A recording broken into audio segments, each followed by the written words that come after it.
ग्राम विकास अधिकारी भर्ती परीक्षा 2021 मेंस पेपर का कट ऑफ के बारे में बच्चे पूछ रहे हैं कि इसका कट ऑफ कितना जाएगा।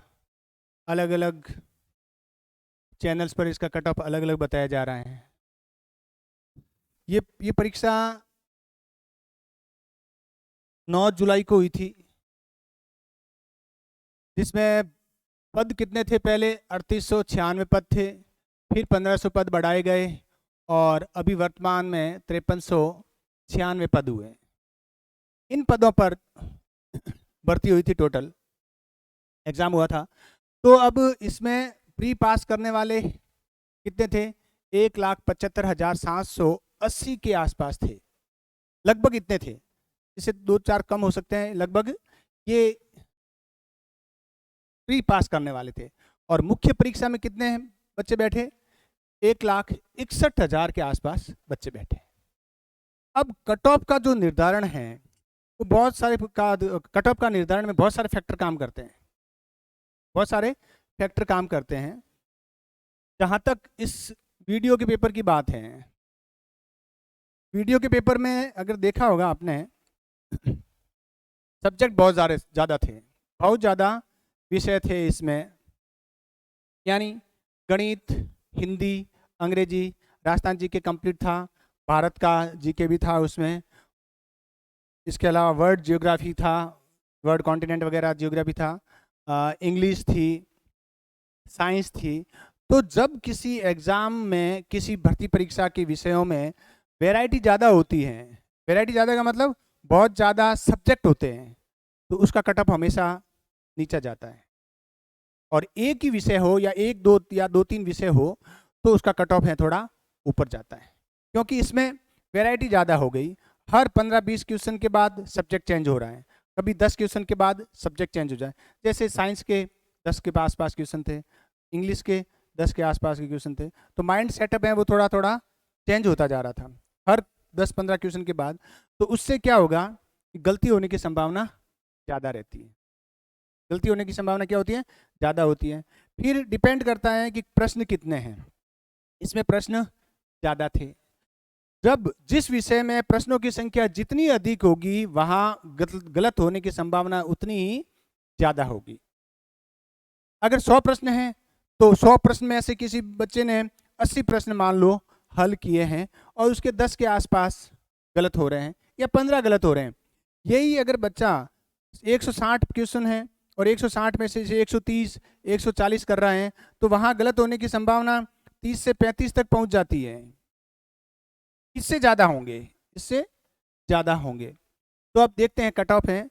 मैं ऐसा इस प्रकार कट ऑफ की जो अनुमानित घोषणा करना या क्या अनुमान बताने का काम पहली बार किया, इससे पहले मैंने कभी नहीं किया। वैसे तो मैं पिछले 20-22 साल से पढ़ा रहा हूँ और मेरे अपने इस चैनल पर मैं पहली बार कट ऑफ बताने जा रहा हूँ।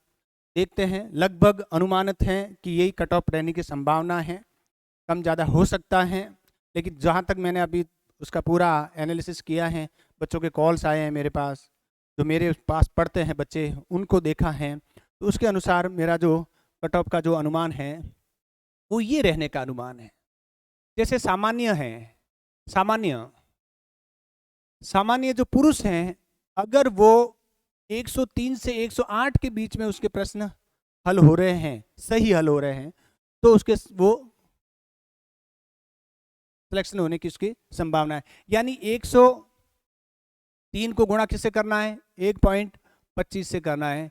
इस प्रकार ये प्रश्न है, ये क्या है? प्रश्नों की संख्या है, ये नंबर नहीं है। और इसी प्रकार महिलाओं का 93 से 98 के बीच में, बस 93 से 98 के बीच में प्रश्नों की संख्या रहेगी। जिनके कटकटा के अधीनस्थ सेवा बोर्ड की जो आंसर की है, उस आंसर की के बाद, अभी जो आपकी आंसर की आ रही उससे नहीं, अधीनस्थ सेवा बोर्ड की आंसर की के बाद सारा नेगेटिव हुआ कि सही एग्जैक्ट अगर इसके आसपास है तो इतना कट ऑफ रह सकता है, अनुमानित है ये इतना रहेगा। ओबीसी का 103 से 8 यानी इसके आसपास ही रहेगा। ओबीसी का ज़्यादा नहीं जाएगा, लेकिन रहेगा जनरल के आसपास ही रहेगा। ओबीसी महिला 90 से 95, अगर ओबीसी महिला के 90 से 95 के बीच में प्रश्न हैं तो उसका वो उस दौड़ में बिल्कुल शामिल है।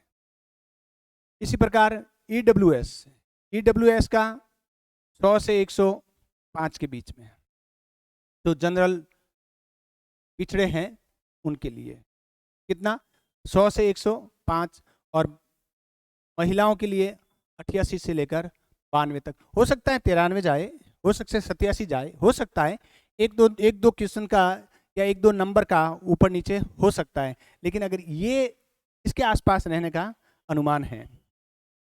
एमबीसी यानी मोस्ट बैकवर्ड क्लास हैं, इनकी 98 से 104, 104, 104 के आसपास। इसी प्रकार एमबीसी महिलाओं की 83 से 88 के बीच में रहने की संभावना है।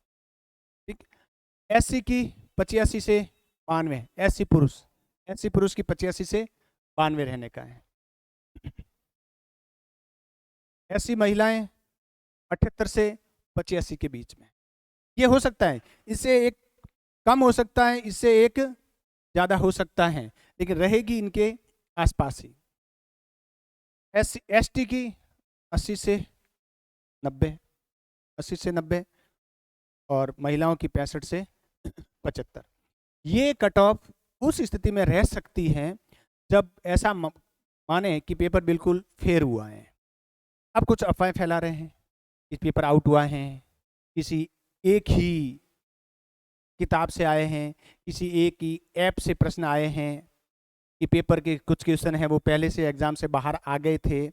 ये अफवाहें हैं या वास्तविकता हैं, ये मेरा विषय नहीं है।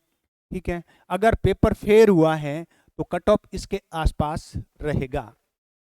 क्योंकि एक बात और देखो इसमें, एक बार इसमें एक और देखो कि इसमें जो पेपर देने वाले कितने थे, 1,61,000 थे, और उससे पहले मेंस के पेपर में कितने बच्चों ने दिया था, मतलब लाखों की संख्या में बच्चे थे। उसके बाद भी यानी कट ऑफ कितना गया, तब जाके 1,75,000 छांटे गए, यानी 50% वालों को लिया, 50% वालों को लिया था, तो 50% को लिया है तब जाके 1,75,000 लिए हैं। यानी 1,75,000 वो बच्चे थे जिनके 50% यार उससे ऊपर के थे या 50% से ऊपर के थे। तो अब देखो 1,61,000 में से आपको छांटना है,